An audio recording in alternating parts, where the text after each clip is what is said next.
And welcome back to the channel where we talk about only good comics. I'm Brant, and this is Friday Firsts. This is that series where we talk about those brand new number one issues, new character debuts, new story arcs, and the like. And this, my friends, is the celebration of the 100th episode of this series. Obviously, with skips and everything, it's been around for more than 100 weeks. But this is the 100th episode of the show, and yeah, it's a really cool milestone as we head into the holidays here to reach. And we've got changes on the horizon. I've kind of teased them here and there, and yeah, so we're going to talk more about what that entails throughout the episode. Before I get too far into this, I will tell you a couple things. First of all, I wanted to do something special for this episode to commemorate it. Being the holidays, being short notice, having to skip last week because I was sick. I literally had no voice at all. I couldn't line up guests, and I talked about other things I might do. What I did decide to do is a giveaway. I will give you more details about that in a minute.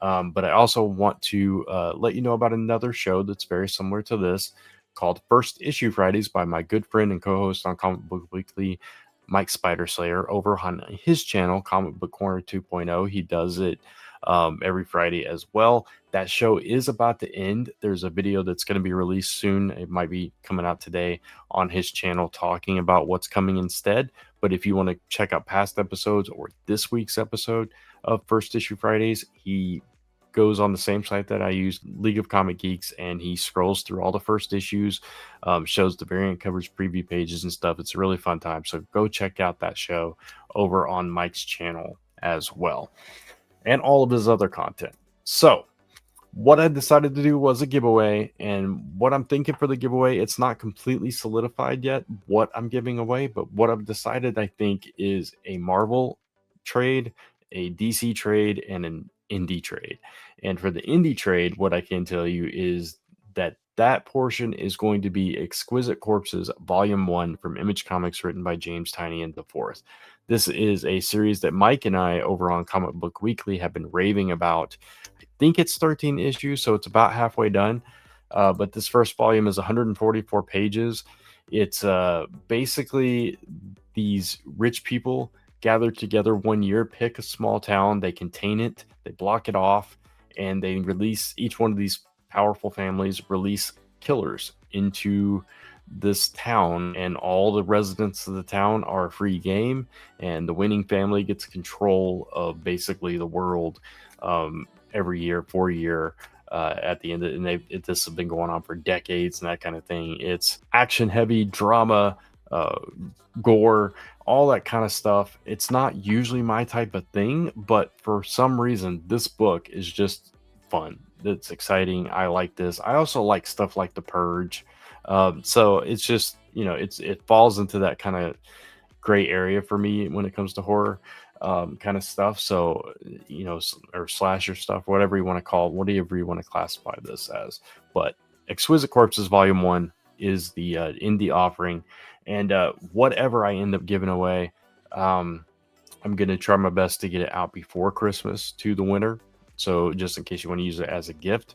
I do have a budget. It's going to be a modest giveaway, and I might throw some other things in that I have on hand, just a surprise little thing. So it's going to be a nice little package for whoever wins. So yeah, after I'm going to do the recaps, and then I'll talk about how you enter the giveaway. Okay, so I'm going to go through the recaps from last week's book. I've only got 3 books to talk about. I'm going to keep it very brief because this is a long show this week.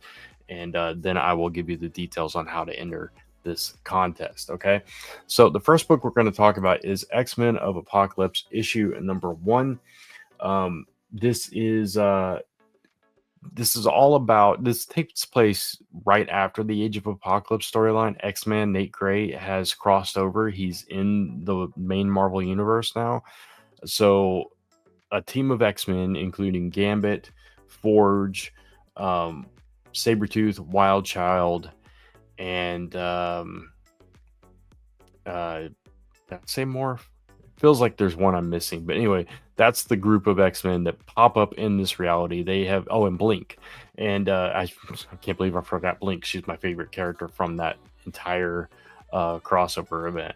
But anyway, those characters cross over from their timeline with the mission to go through time to try to make sure that the Age of Apocalypse is the only timeline because they think it's the true timeline. Obviously, they're misguided. They meet up with Nate Gray in this issue, and the key that they find is Professor Xavier. They have to get to him to get information so they know how to basically wipe out this timeline. So they meet up with him, then they end up by the end of the issue traveling to another period in time that is pivotal for the X-Men. So as a fan of Age of Apocalypse, not all the content that has come after that ties into that event, into that timeline, has been as good as that original. As a matter of fact, none of it's been as good as the original. What I do appreciate though is this does kind of feel like it was told in that time period. There was that X-Men series that lasted for, God, I don't know, it was like 70 some odd issues.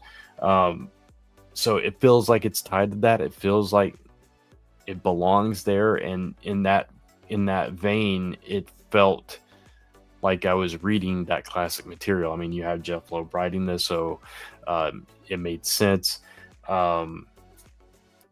There wasn't a whole lot that happened in this issue, so I was wanting a little more. There was like a mini fight between Nate and Wild Child that kind of got broken up, and then you bring in the other X-Men. Storm came out, and Wolverine, of course. And there was this whole exchange like, Wolverine, you've got two arms and bone claws. What the heck is going on? And all this stuff. So very nostalgic if you read X-Men back in that time period. It felt very in that vein. Didn't blow me away. Probably gave me enough for the second issue. But again, if you're not a big fan of the Age of Apocalypse, you're probably not going to want this. You're probably not going to care about this at all. Since I did enjoy it. Next book is Nova Centurion, issue number 1. This is following the Imperial War, which honestly, I fell off of the Imperial War, so I don't even know where things stand with that. But this, you didn't really need to know anything about the Imperial War to enjoy this book. This is written by Jed MacKay, which I'm a big fan of Jed MacKay. Art by Alvaro Lopez. And basically, this was Richard Rider as the last Nova, the last remnant of that society, of that planet. He carries the world mind, which is the entire history of that civilization, in his computer, in his helmet, that kind of guides him, tells him what to do, where to go, all this kind of stuff. Kind of keeps him, tells him what his energy levels are. All this stuff helps him figure out strategies, etc. It's basically his Green Lantern ring. And he's basically become this mercenary for hire. Not really a mercenary, but he like a super cop for hire. It's like if the entire Green Lantern Corps got wiped out and Hal Jordan went from planet to planet solving mysteries and crimes and tried to get paid for it, and nobody wanted to pay him. That's what this is. That's basically Richard Rider in this issue. He saves this kind of a cruise ship in space from being sucked into a black hole and tries to get paid for it. But it's, a bunch of rich people on the ship and they don't want to part with any other money. So instead, he gets pulled into this other plot that ties back into the Annihilation War and a character from that. So if you're a big fan of Cosmic Marvel, you're a big fan of Annihilation War and all the kind of stuff that Nova has been a part of, I think you'll be a fan of this. If you like Jed MacKay's writing, this wasn't my favorite Jed MacKay book, but I did like the voice of Richard Rider. I like the kind of I like the kind of grounded character that he is, because it reminded me of his New Warriors days. He actually wears a New Warriors baseball cap in this issue at one point, which I thought was kind of fun.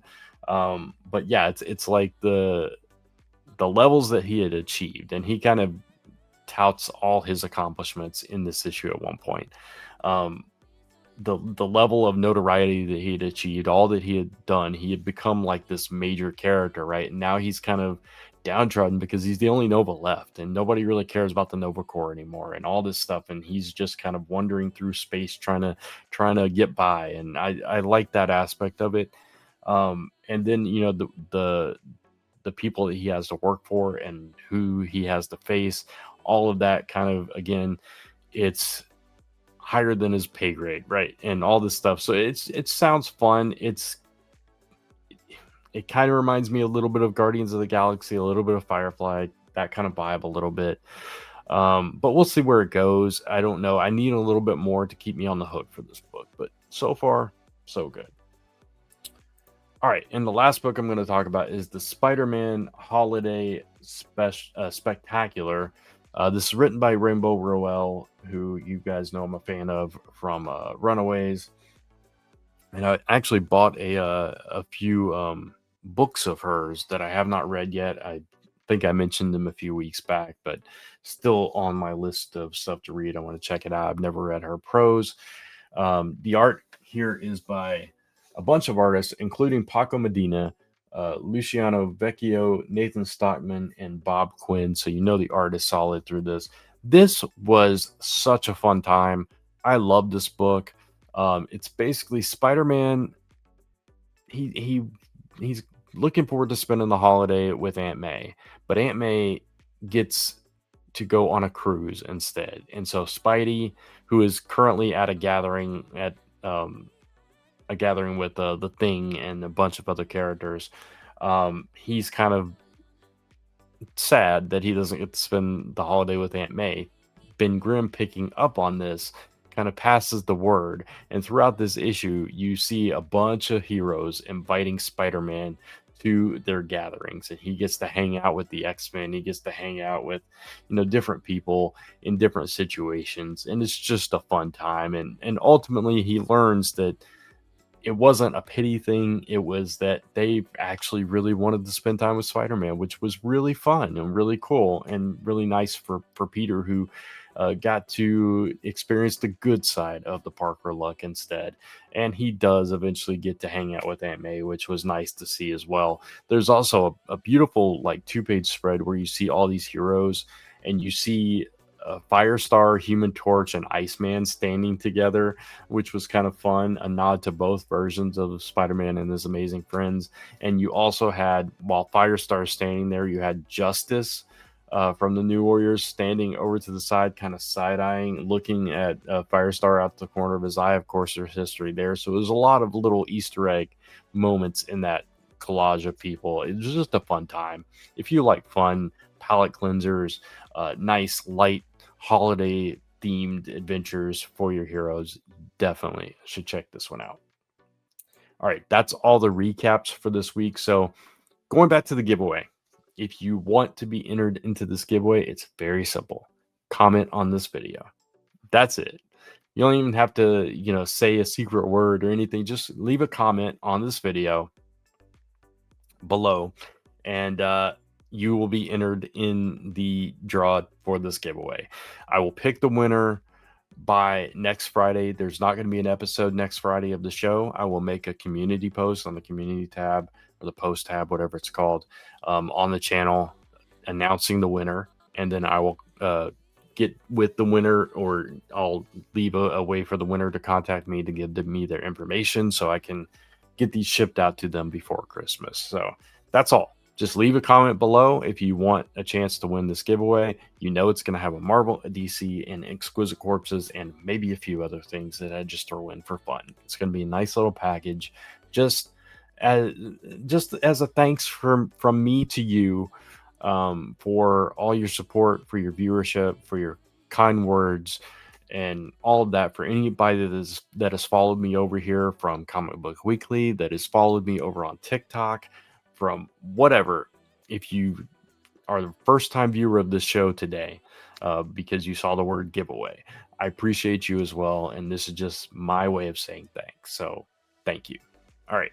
So we're going to talk more about the new format of the show at the end, after I go through the first.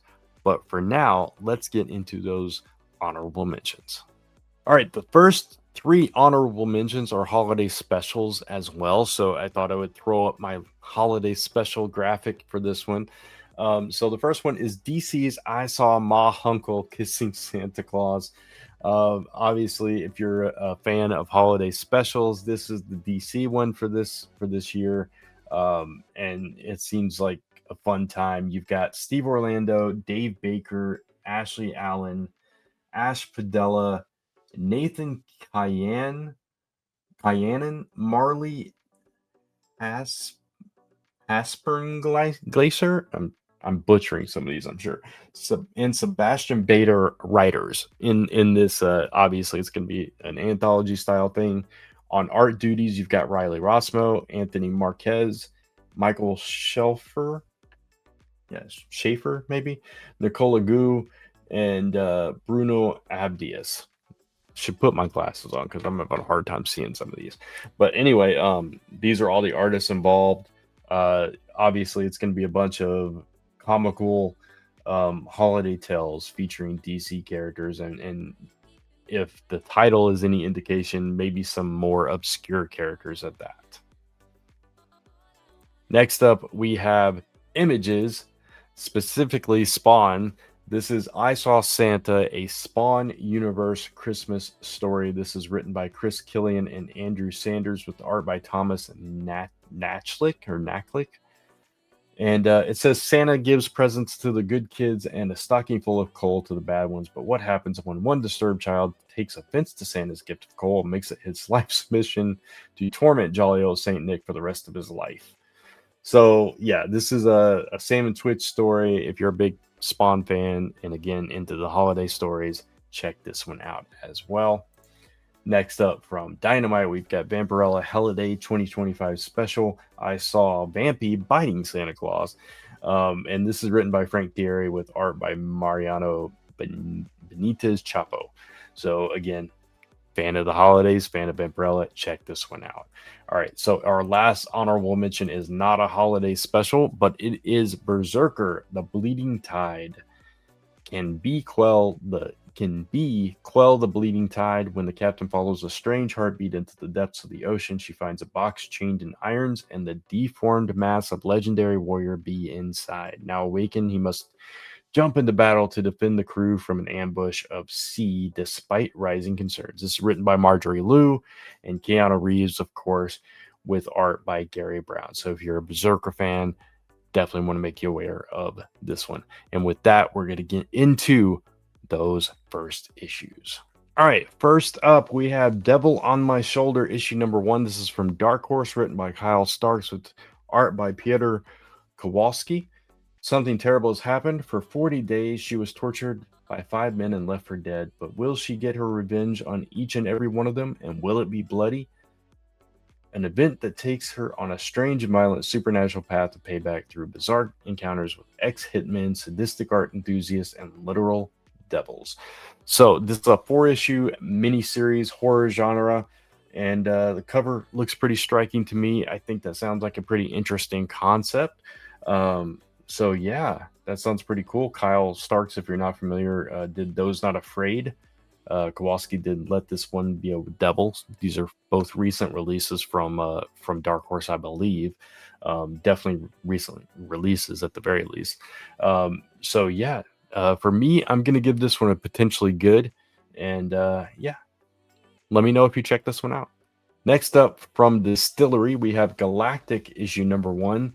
This is a series debut from Kurt Pyers, and it says, what if George Lucas and Quentin Tarantino had a baby? We'll leave it at that. And that would be this book, which is an ultra-violent interstellar romance that tells the story of a roguish bounty hunter hired to bring back a princess on a deathbender on a hippie planet, and they find themselves in a crossfire and during an intergalactic war. So if that sounds like a fun time to you, yeah, check this one out. The art is by Amilcar Pina.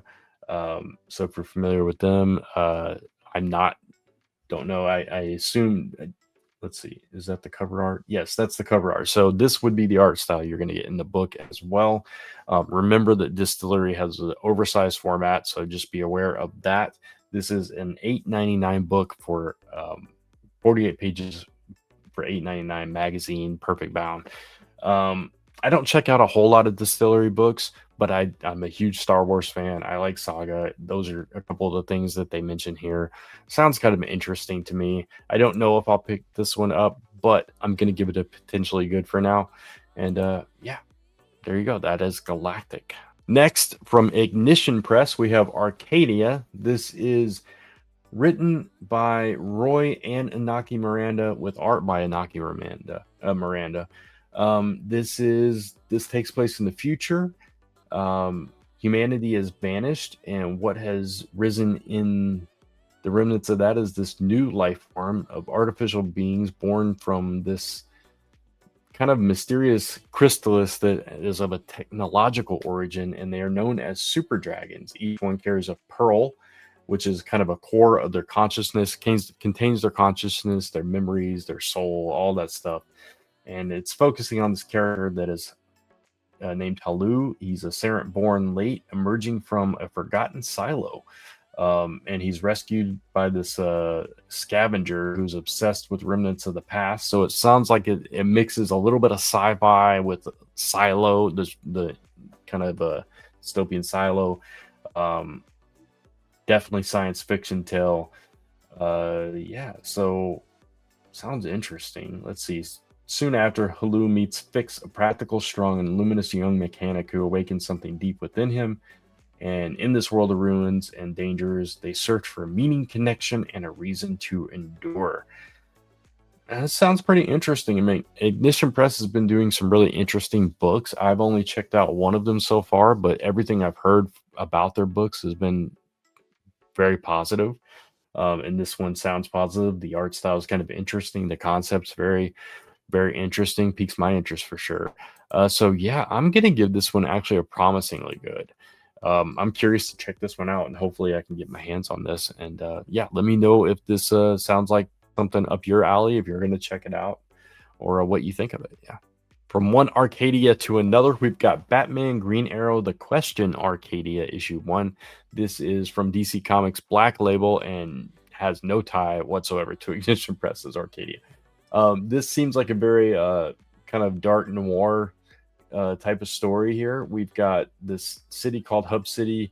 The question is deep undercover on a human trafficking mission in the Arctic, and you have Green Arrow pushed out of his company, trying to get his life back together, and finds out that Queen Industries has some kind of mysterious project called Arcadia. And this brings, I guess, the Question and Green Arrow together. Batman, being the detective he is, gets in their way, and it sounds like a very interesting story. If you like mysteries and all that kind of stuff, it says it's a hard-boiled modern twist on the DC social thrillers of the 1980s. So that sounds kind of interesting. You also have Gabriel Hardman writing and illustrating this. I think Hardman's art is beautiful, so that's a win as well. So yeah, this one has a lot of potential, and that's what I'm going to give it, a potentially good. And from one gritty story to another, we have Daredevil Punisher, The Devil's Trigger, issue number 1. This is written by Jimmy Palmiotti with art by Tommaso Bianchi. And yeah, it's featuring, obviously two of the most popular street level characters in Marvel. As it says, two of Marvel's mightiest with one of the most celebrated and storied rivalries in comics find themselves at odds not only with each other, but with New York's criminal element once again. So, yeah, you don't get a whole lot of information here, but it says Frank Castle is pitted against the Ganucci crime family for the most violent and visceral confrontation yet. And this conflict carries them into Hell's Kitchen, which of course is Daredevil's domain. So he takes offense to that or takes exception to that, and therefore we get Daredevil and Punisher. So sounds like a good time to me. Jimmy Palmiotti writing this sounds gritty, fun. Gonna give this one a promisingly good. And last but not least, from Marvel, we have the Infernal Hulk issue number 1. This is written by Philip Kennedy Johnson with art by Nick Klein. And I have been told by my co-host on Comic Book Weekly that I will probably not like this because I'm not a fan of the current Hulk run. But that cover, the art on all the covers like the one I used in the thumbnail, just makes me curious. I kind of want to check this out regardless. I have not followed any of the current Hulk runs, so I don't know much about what's going on. I think I read the first two issues and then dropped off. But let's read the description here. It says, Incredible, Immortal, Infernal.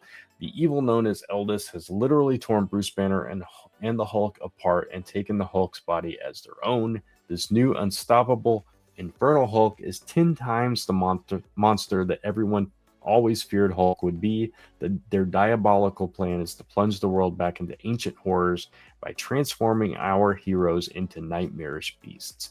Meanwhile, the indomitable Bruce Banner, though powerless, will stop at nothing to thwart their evil schemes.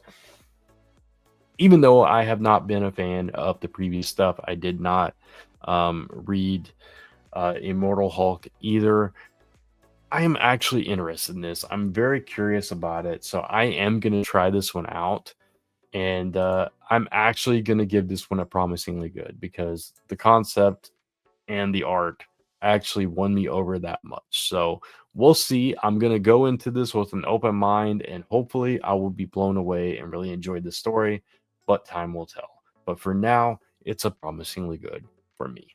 All right. So before I get into all the details about the changes to format and all that stuff, I'm going to go through these really quickly because this is the last time I'm going to be doing this on this series.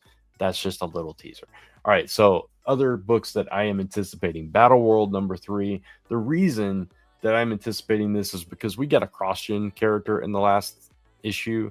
We got I was I don't remember which character it was. It was a character from Mystic, the main character from Mystic. I'm blanking on her name right now, but I absolutely love cross-gen books, and Mystic was one of my favorite books, and I really liked.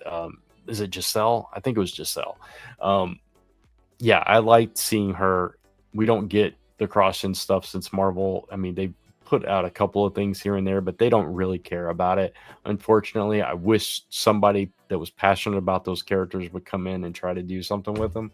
But it was nice to at least see one of the characters pop up in the book. So I'm excited to see maybe if we see more. That's really it. Cloak or Dagger issue #2. I really liked the first issue, and we got left on the cliffhanger that Cloak and Dagger have a child, and that child is in this void that they keep that Cloak goes to, that one of them goes to when the other one is in the real world. So that's really interesting to me. It's a 3-issue miniseries. I'm going to see this one through as far as the X-Men Age of Revelation books go.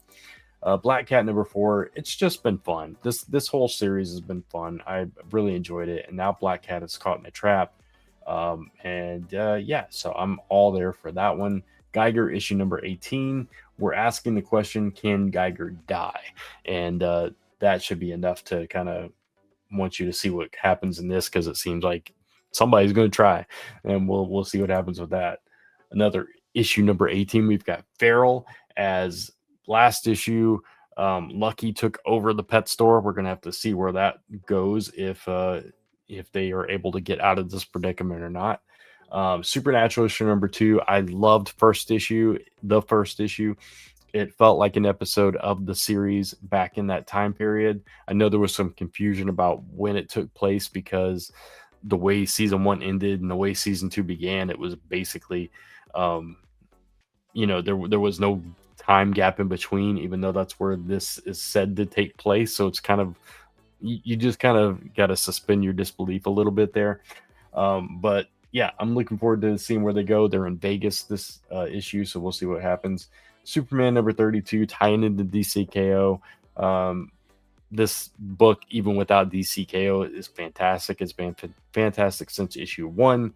It's just Williamson has done a phenomenal job with this series, and I can't wait to read the next one. And then, of course, DCKO issue #2. Everybody's enjoying this, right? The tournament's in full swing. We're going to see what happens. 32 champions have been chosen. Batman's not out of it yet, though, so we're going to see how all that comes about as well. But that is it for all the books that I'm going to talk about. So now let's talk about the future of the series, the changes to the format, everything that's coming. I am taking next week off. Again, just to remind you, it's Thanksgiving. I wasn't gonna have time to get it together anyway. We got family stuff going on and all of that, of course. So episode 101 is gonna return the following week, which will be, excuse me, I'm starting to get hoarse. December 5th. So the show will return on December 5th with the new format. So the new format, basically, I'm stripping some of the stuff out of this show, and I'm going to introduce another kind of companion show to it. Basically, what I'm taking out are the recaps and what I just did, those other anticipated. I'm taking all that stuff out, and I'm going to do the recaps in a separate show. Um, and I'm just doing away with the other anticipated altogether. Eventually, I'll do something. I'll do a third show that's going to talk about other stuff because I think that's the better way to go. Like when I started this channel, I started doing Let's Talk, which was basically me picking a series, a run, or a single issue, and kind of just talking about it. And while that was fine, I don't think. I mean, those might be a little bit more evergreen when I did like trades or total arcs or anything, but the single issue stuff just wasn't it, and it was hard to make myself do those kind of videos and hard to pick which stories to do. I think if you go back and watch some of them were really good, like Robin and Rebels and things like that that I did at the very beginning of this channel. But just I don't know, it was harder for me to do that. And I'm going to do more series like this where I can talk about a bunch of things at once and have it, just more fun, more interactive as well, I think. So, yeah. So basically, I'm going to strip the recaps out and go straight into the first issues. And it's only going to be about the first issues, obviously, still character arcs, character debuts, story arcs, and all of that stuff. I'm going to keep that element of it, but instead of just talking about every single issue one that comes out in a given week, I think I'm going to change the format to like a top 5, 10, whatever it is, format going forward. That way I don't, like, on a really big week, I'm not talking about 30 books, you know what I mean? Obviously there's rarely that many first issues, but like if you have new story arcs beginning and new volumes and character debuts and you wrap all that into first issues and stuff, there could be really big weeks and things like that. And then I'm talking about a lot of books maybe aren't necessarily books that I'm interested in, just to fill up the show. So I thought I would try this new format, and do like a top 5, top 10, whatever it is. So some weeks it's going to change. Some weeks there's going to be a handful of first issues. Some weeks there's going to be 20. And in those weeks, I will pick the best ones, or the ones that I think are the best ones, or the ones I'm most anticipating. And I'm going to rank those and do that. I'm going to get rid of the P system that is it's so different that I feel like I have to explain it all the time. And I know that those of you that have been watching the show since the beginning get it, and I appreciate that. It was an experiment, and ultimately I just think it's too confusing. So that's another reason I'm going to the top format instead, because I think that's going to be less confusing than doing possibly good, potentially good. Because sometimes I wonder if everyone remembers like possibly is the lowest and promise or positively is the best, and so on and so forth. So I think it's just a little too confusing. So yeah, that's basically what it's going to be. I'm going to jump in here every Friday, give you a top list of first issues, first appearances, etc., that are coming out the next week, and dip out. That's it. Hopefully it'll be light and fun, and you won't have to I don't know, you won't have to sit through the recaps to get to the first issues. You won't have to hang on for the other books that aren't first issues to get to the end and all that stuff. It's going to be a more concise show. It's going to be easier for me to edit. And also, I've been really considering kind of removing this frame around it. I feel like it's a little bit of a dated thing. I love to show off my graphic design capabilities, and I have a lot of fun designing things like this. And for me, they're fun, they're aesthetically pleasing, but I'm not sure they're aesthetically pleasing for you. I don't know. I'd love to hear your thoughts on it. Maybe I'll bring it back at some point. But at first, I think I'm going to get rid of it and just see how that goes and go full screen.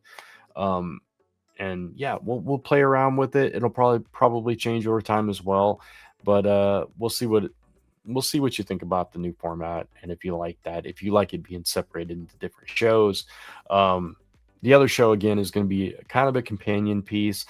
I don't know if I'm going to start that immediately or if I'm going to wait till the beginning of the year to kind of roll that one in. But basically, that's where any recaps are going to be.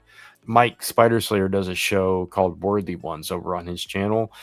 It's basically going to be my edition of that, but I'm not going to call it that. It's not going to be the same format.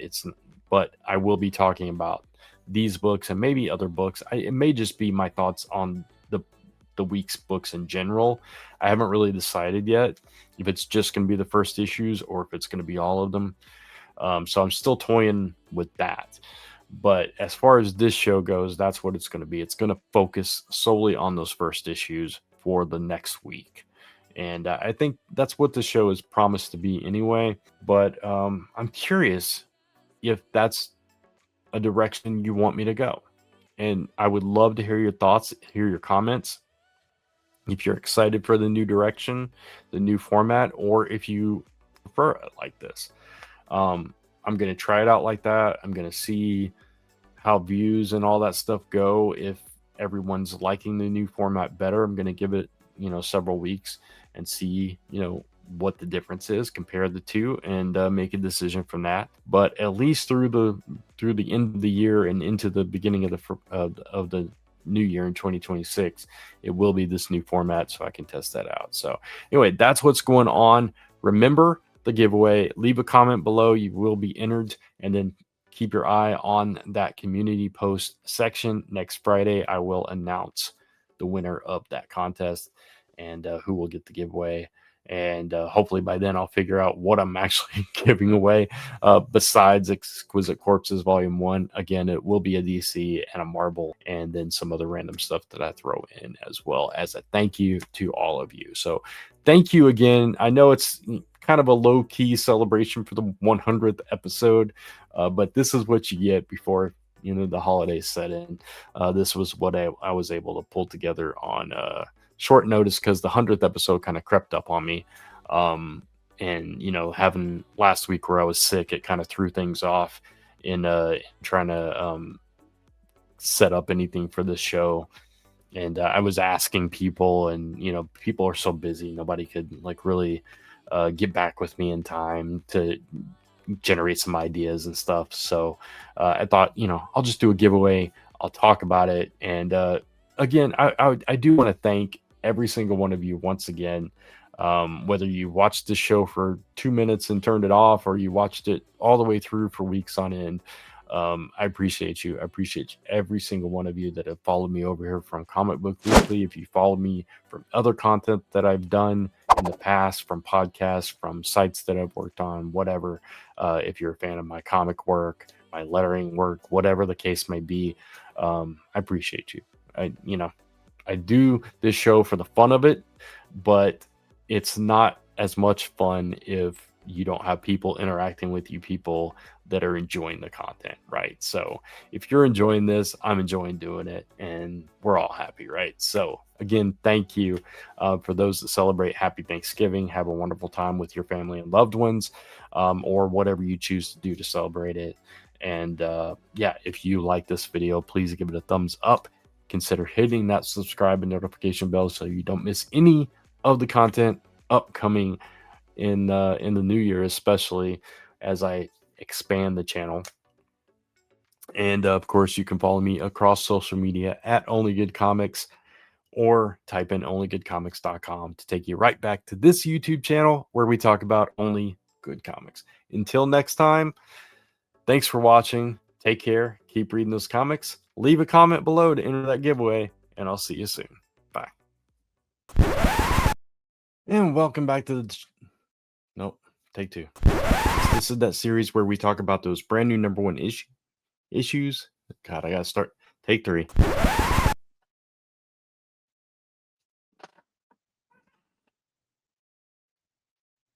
Focus.